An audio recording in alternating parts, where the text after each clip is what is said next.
A business that you can do part-time or full-time and can be started at home with no large capital outlay, low overhead, no employees, and no special business expertise or technical skills. A business that allows you to work your hours for your goals.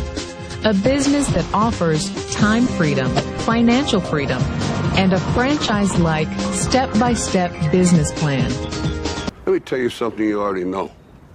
The world ain't all sunshine and rainbows. It's a very mean and nasty place, and I don't care how tough you are, it will beat you to your knees and keep you there permanently if you let it. You, me, or nobody is gonna hit as hard as life. But it ain't about how hard you hit. It's about how hard you can get hit and keep moving forward. How much you can take and keep moving forward. That's how winning is done. Now, if you know what you're worth, now go out and get what you're worth. But you gotta be willing to take the hits and not pointing fingers saying you ain't where you wanna be because of him or her or anybody. Cowards do that, and that ain't you. You're better than that. Don't ever let somebody tell you you can't do something. Not even me. All right? All right. You got a dream, you got to protect it. People can't do something themselves. They want to tell you you can't do it.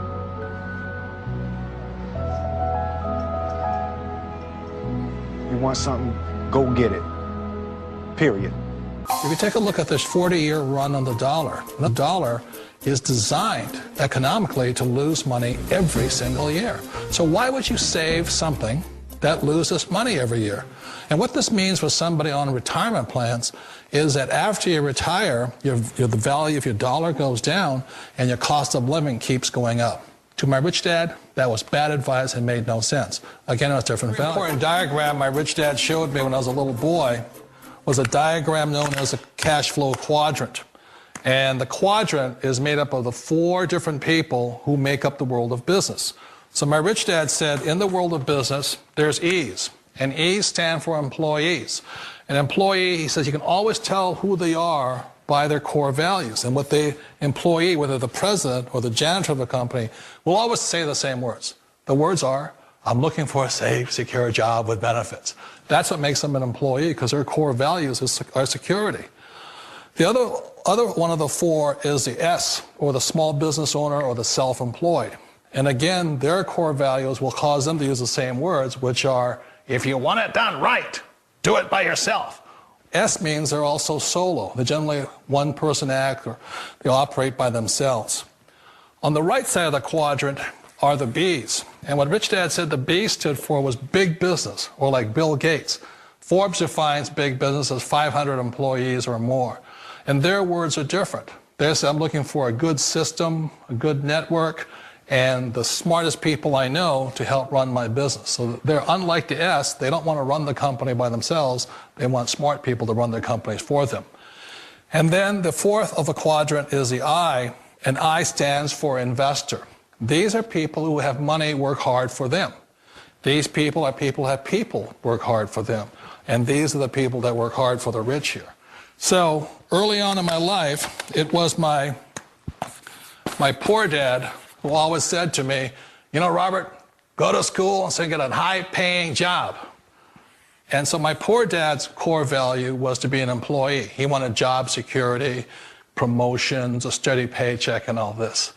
And so it was my rich dad who said to me, he says, you know, Robert, if you really want to be rich, learn to build businesses. It made more sense to him to work hard to build a business, something you owned and something you could pass on for generation to generation to your kids. Whereas my poor dad said work hard, but my rich dad said, why would you work hard for something you'll never own and you can get fired from right away? Again, that was the difference in values. So my rich dad suggested I learn how to be a business owner and learn how to be an investor. And that's one of the big differences. On this side of the quadrant, these people here work for security. They work for money also. On this side over here, their key value that they want is they want freedom.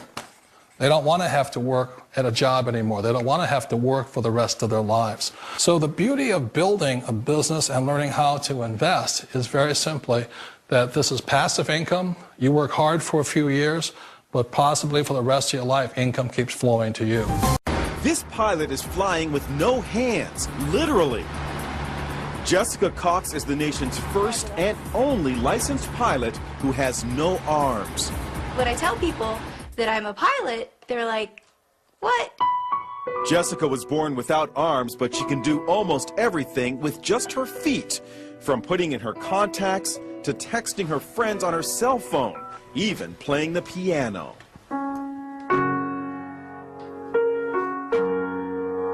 Jessica has a black belt in Taekwondo. She makes a living as a motivational speaker, but always had a fear of flying. So Jessica decided to face her fears head-on and got a pilot's license. She talked with our Jim Murray. How is it possible to fly a plane without hands? You know, it's even hard for me to believe when I'm talking about them. You just do it. Jessica invited us up for a spin high above the Arizona desert. Her lucky flying shirt reads, "Look, Ma, no hands." She showed us how she controls her plane. And I would have my right foot right here on the yoke, and my left foot here on the throttle. And I'm using my big toe to push on the push-to-talk switch. So you feel perfectly safe? I do, yes. Is there any issue of safety at all? You know, there's not. After, an hour, just like driving with her in a car, after an hour or so, you don't even really realize she has no arms. Our cameras were mounted inside the small plane to see Jessica in action. Watch as she takes off. Jessica uses her left foot to control the throttle. Then her right foot pulls out the wheel as she lifts off. It looks scary, but she does it like a pro. And watch, after she makes a picture-perfect landing, she stretches her leg and opens the cockpit windows. How was the flight? That was fun. Of all the businesses out there, which type do you choose? One of the reasons I consider a direct selling business a perfect business is very simply because the company will work with you to get the business skills that make you rich. Always remember that it's not money that makes you rich, it's business skills. And that's why it's a perfect business. They'll take as long as you like to get the skills to make the money. And that's a lifetime skill thing. The other part about it is the low startup cost. Where else can you get in for under $500 and get these skills? For people who want to make the shift over to the B quadrant, which is what I would recommend for people, one of the beauties of a network marketing company is that you can do that for a very low price. And that's why I talk to people about considering network marketing. If you're to build a Microsoft, it would take you hundreds of millions of dollars. But a network marketing company allows you to start at a very low rate. They'll be patient with you. They'll take their time to transition over here. And the reason why that time is so important to most people is it takes time to change those values. And the most important thing is once you take the time, let's say it takes 1 year, 2 years, 5 years, whatever time it takes, once you see the value or the core values of this side and this side, you're unstoppable. Today, I would never go back and get a job. Why should I? I'd rather stay on this side, build companies, pay less taxes, and make more money. But the key is a person needs to change the values from my poor dad to the values of my rich dad. And that's one of the beauties of network marketing companies. They allow you the time, and at very low cost, they'll work with you to make that transition over there. The number one asset a person can build is build a business. That is the smartest thing you can do. Years ago, I decided not to follow the corporate ladder simply because, again, it was values. My poor dad always said, go to school and get a high-paying job with the government or a big corporation. But my rich dad said, why would you work so hard at something you'll never own? You can't sell your job. You can't pass it on to your kids. So to me, it never made any sense. It made more sense to build my own business and hire other people. The other reason is that you really don't have much control if you're in the corporate ladder world. For example, you can get fired at any time. Or today we have what's called M&As, or mergers and acquisitions, where another company buys another company. So you could be a great employee, but the company that buys your company just fires you. Wait a minute. This sounds too good to be true. Like one of those get-rich-quick schemes. It's not a get-rich-quick formula. You don't just do it overnight. It takes time. I still remember the first time I made that transition was back in 1978 when I fully quit my job and I had to depend upon my company that I was building to support me. So I understand the fear. The beauty, the most important thing to remember is this. There's two kinds of people in the world. There are the types that will say, you'll never make it. And I had a lot of people, a lot of friends and family saying that. You're stupid, don't do it. And the second type were the people that said, go for it, you can do it. Don't worry about it, we'll cover you. So the most important thing is support of friends and family. One of the beauties of a direct selling company is that they provide that personal support to you for as long as it takes you to make the journey from the left side to my rich dad side. One of the challenges of being self-employed is that you're your own boss. You're the solo act. Like in the S quadrant, you're the individual. You do it on your own. Whereas in the B quadrant, you're a team player. You have to depend upon your team and count on your team. So the problem with being an S is that, let's say you're in a traffic accident, there goes your income. And let's say you get older and you haven't set enough money aside to retire on, that means you'll probably have to work for the rest of your life because you don't have anybody else to fall back on, not a team to count on.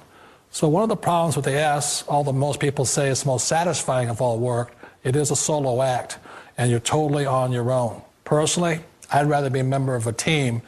They can count on me and I can count on them. We all know the world has changed, but sometimes the hardest thing to change is ourselves. And being an old guy, I sort of know the older I get, I sometimes get more set in my ways. And I think that's one of the things that a direct selling business offers people, why it's the perfect business. They allow you to take your time to make the mental, emotional, and physical changes required to move from the left side to the rich dad side. I think that's a big thing. It's a very gracious, it's a very elegant way, it's a patient way of supporting you in making the changes of your life. So please remember, change always creates upset, but sometimes we all know we have to make those changes. And if you know it's time for you to make that change, then the perfect business may be a direct selling business for you.